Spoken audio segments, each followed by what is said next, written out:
बिस्मिल्लाहिर्रहमानिर्रहीम। अस्सलाम वालेकुम दोस्तों, मैं हूँ अनीबा हनीफ और मेरे साथ हैं इज़ाफ़ा।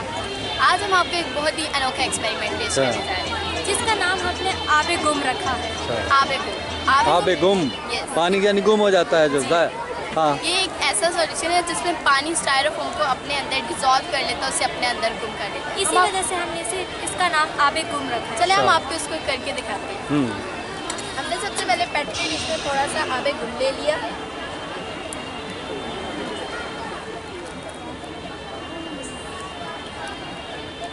ये हमने थोड़ा सा आबे गुम लिया। आबे गुम के साथ ये हमारे पास स्टायरोफोम जो कि पॉलीस्टायरीन का पॉलीमर है। अच्छा, हम इसको क्या करते हैं, हम इसको इसमें डिप करेंगे। डिप करने का मतलब क्या है? मतलब इसको इसके अंदर डुबोएंगे। हम अनपढ़ हैं बेटा, हमें जब हम इसको इसके अंदर डिपोएंगे आप देखेंगे कैसे ये जल्दी से इसमें डिसॉल्व होगा। हल हो गया, ये देखेंगे इसमें मुकम्मल तौर पर हल हो गया। ठीक।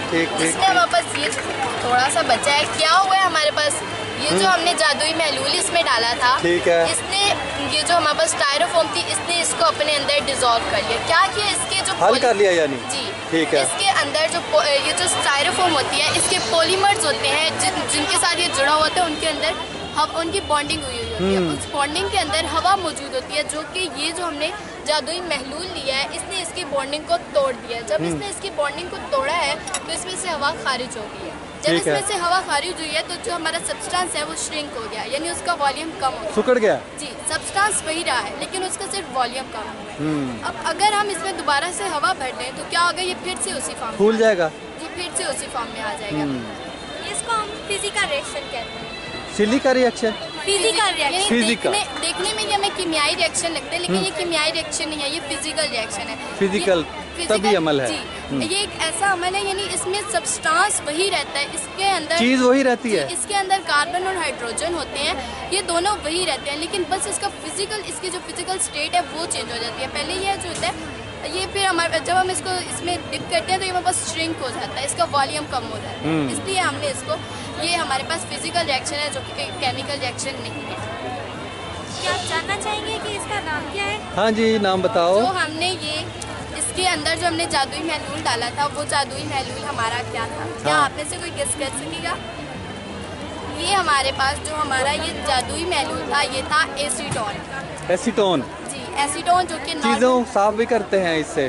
जी, मोस्टली नेल पेंट रिमूवर के तौर पर घरों में इस्तेमाल किया जाता है। और अगर आप घर में भी इसे परफॉर्म करना चाहें तो आप जो नेल पेंट रिमूवर है उसमें आप स्टायरोफोम का थोड़ा सा पीस लेके उसको डिप करें, वही चीज बन जाएगी, वो भी डिसॉल्व हो जाएगा उसके अंदर।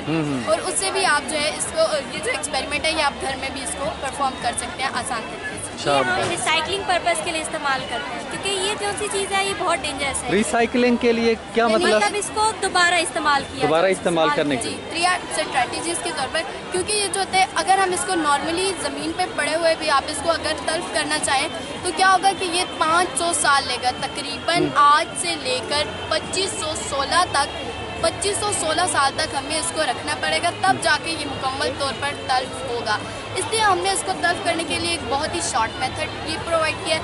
अगर आप इसको जला भी लें तो इसका जो धुआं होता है वो बहुत ज़्यादा जहरीला होता है, वो इंसानी फेफड़ों को भी नुकसान पहुंचाता है। इसके साथ साथ जो हमारी ओजोन तह है ये उसको भी नुकसान पहुंचाता है, इसलिए हम इसे जला भी नहीं सकते। तो हमने ये अपना तरीका बताया स्टायरोफोम की रिसाइकलिंग। बहुत शुक्रिया बेटा, बहुत शुक्रिया।